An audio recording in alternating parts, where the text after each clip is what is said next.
உன்னை அப்படியே நான் தான் திங்க போறேன்.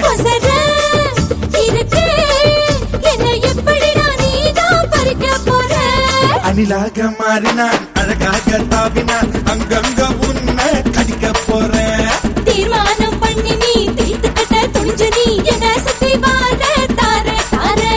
மாம்பழம் மாம்பழம் மல்கோவா மாம்பழம் சேலத்து மாம்பழம் நீதானடி.